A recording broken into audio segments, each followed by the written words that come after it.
Students, आज अपने काल के बारे में चर्चा करेंगे। काल 3 प्रकार के होते हैं: भूतकाल, वर्तमान काल और भविष्यत काल। जो समय बीत चुका है, बीत गया है, वो भूतकाल। जो समय चल रहा है, वर्तमान काल। और जो आने वाला समय होगा, वो भविष्यत काल। इंग्लिश में इसको टेंस कहते हैं। वर्तमान काल को इसको प्रेजेंट टेंस, और भूतकाल पास्ट टेंस, और आने वाला समय भविष्य को फ्यूचर टेंस।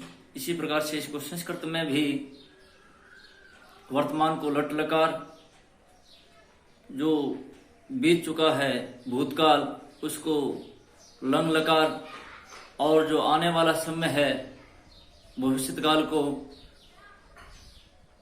लिट लकार। काल क्रिया के उस रूप को कहते हैं जिससे क्रिया के व्यापार का समय तथा उसकी पूर्ण अथवा अपूर्ण अवस्था का बोध हो, अर्थात ज्ञान हो। काल के भेद। काल के 3 भेद होते हैं: भूतकाल, वर्तमान काल, भविष्यत काल। काल क्रिया के होने का समय, क्रिया वर्तमान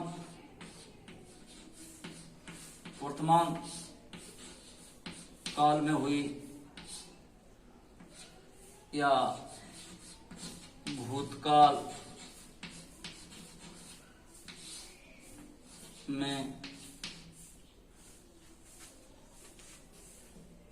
या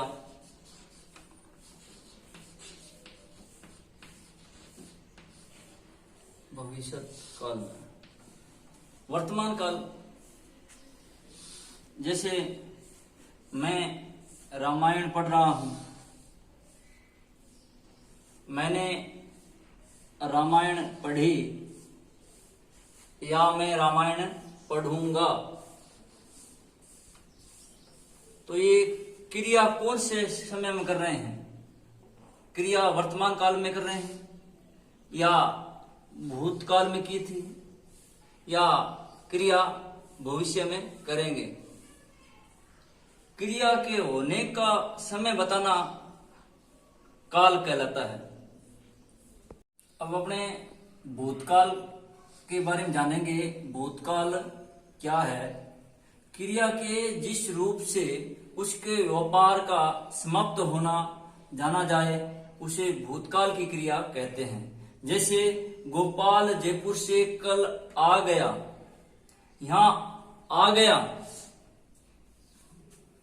रूप आने का कार्य हो चुकने का बोध करा रहा है, अतः आ गया भूतकाल की क्रिया है। भूतकाल के भेद। भूतकाल के 6 भेद होते हैं: सामान्य भूत, आसन भूत, अपूर्ण भूत, पूर्ण भूत, स्निग्ध भूत, हेतु मदभूत। अब अपने सामान्य भूत के बारे में जानकारी प्राप्त करेंगे। क्रिया के जिस रूप से उसके हो चुकने का बोध हो, उसे सामान्य भूत कहते हैं। मैंने पुस्तक पढ़ी, यहां पढ़ी क्रिया से काम का हो चुकना तो प्रकट है, पर समय निर्धारित नहीं होता है, अतः पढ़ी सामान्य भूत की क्रिया है। अब इसकी पहचान कैसे करेंगे? तो सामान्य भूत है, इसकी पहचान करने के लिए तो अपने को जानकारी होनी चाहिए। उसके लिए पहचान करने के लिए क्या है, इसमें निश्चित समय का बोध नहीं होता है। मैंने पुस्तक पढ़ी, अब कब पढ़ी कोई समय निश्चित नहीं है। गोपाल ने अखबार पढ़ा, अब अखबार कब पढ़ा, इस समय निश्चित नहीं है। अब अपने आसन भूत के बारे में चर्चा करेंगे। क्रिया के जिस रूप से उसके व्यापार का समय निकट में ही समाप्त हुआ जाना जाए उसे आसन भूत कहते हैं। जैसे मैंने पुस्तक पढ़ ली है, यहां पढ़ ली है क्रिया से यह प्रकट हो रहा है कि पढ़ने का कार्य अभी समाप्त हुआ है, अतः पढ़ ली क्रिया में आसन भूत है। आसन का मतलब होता है अपने जैसे बैठते हैं तो आसन होगा, तो निकट में आसन होगा तो ही बैठ सकेंगे, ये भी पहचान है। योग करते हैं उस समय अपने पास में आसन होगा, उस पर बैठेंगे, निकट की अभी अभी बैठे हैं। पहचान वैसे भी हो सकती है कार्य अभी अभी पूरा हुआ है, ये शब्द अभी वाला आएगा, निकट का होगा। अपूर्ण भूत शब्द से ही पता चल रहा है कोई कार्य पूर्ण नहीं हुआ है, अधूरा है, चल रहा है। अपूर्ण जैसे गाय जा रही थी, अब रही थी,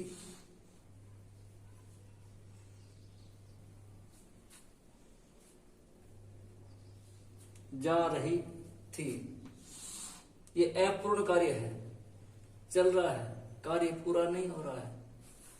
तो इसकी परिभाषा हो जाएगी क्रिया के जिस रूप से उसके व्याकरण का भूतकाल में पूर्ण न होना प्रकट हो उसे अपूर्ण भूत कहते हैं। जैसे गाय जा रही थी, वह आता था। इन दोनों वाक्यों में जा रही थी और आता था क्रियाओं के क्रम से जाने और आने के कार्य का पूरा न होना प्रकट हो रहा है। अतः जा रही थी और आता था अपूर्ण भूतकाल की क्रियाएं हैं। बीते समय में क्रिया की जारी रहना अपूर्ण भूत को दर्शाता है। किसान खाना लाया था, बहुत अच्छा किया। किसान खाना लाया था, बहुत समय हो गया, अभी तक खाया, ठंडा हो गया, खाया नहीं। बहुत समय की बात हो रही है, बहुत समय की। बहुत समय कोई कार्य को बीत जाता है तो वहां पूर्ण भूत होता है। पूर्ण भूत बहुत समय बीत जाने पर जो कार्य होता है। यहां किसान खाना लाया था, बहुत समय बीत चुका है, खाना ठंडा हो गया, अभी तक खाया नहीं। पूर्ण भूत क्रिया के जिस रूप से उसके व्यापार को पूर्ण हुए बहुत समय व्यतीत हुआ हो उसे पूर्ण भूत कहते हैं। जैसे किसान खाना लाया था, यहां लाया था क्रिया के रूप से लाने के काम को बहुत समय व्यतीत हुआ प्रकट हो रहा है, अतः लाया था पूर्ण भूतकाल है। अब इसका स्क्रीनशॉट ले लीजिए। तो सामने देख रहे हैं, मैं खेल लिया हूंगा, मैं खेल लिया हूंगा।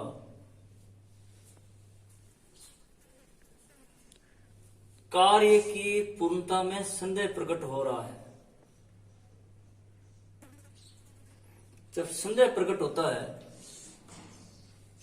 तो उसमें संदिग्ध भूत होगा।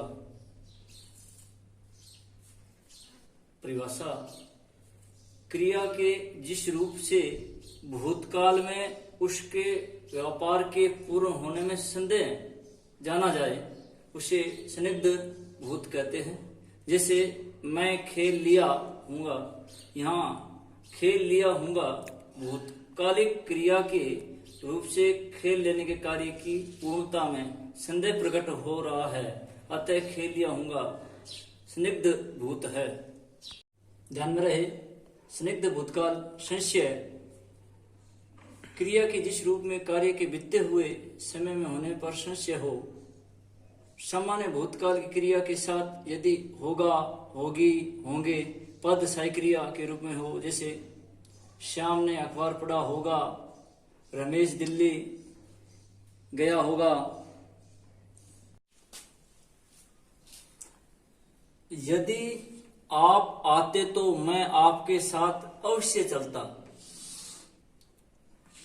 यहां ये शर्त हो रही है, जहां जिस वाक्य के अंदर शर्त आए वहां हेतु हेतु मत भूतकाल होगा।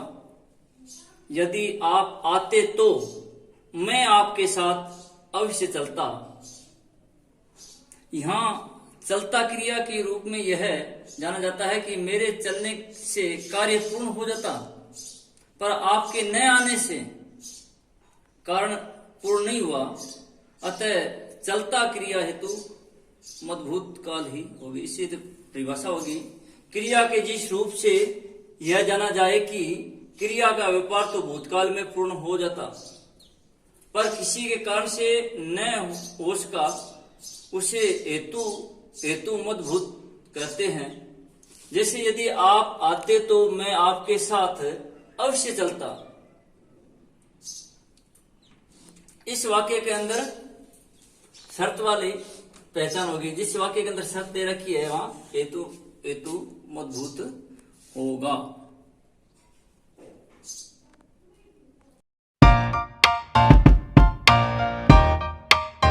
ये वीडियो पसंद आएगा तो वीडियो को लाइक शेयर सब्सक्राइब करिएगा। सब्सक्राइब करने के बाद बेल आइकन पे प्रेस करिएगा, जिससे आपको मेरे आने वाली वीडियो की भी नोटिफिकेशन मिल सके।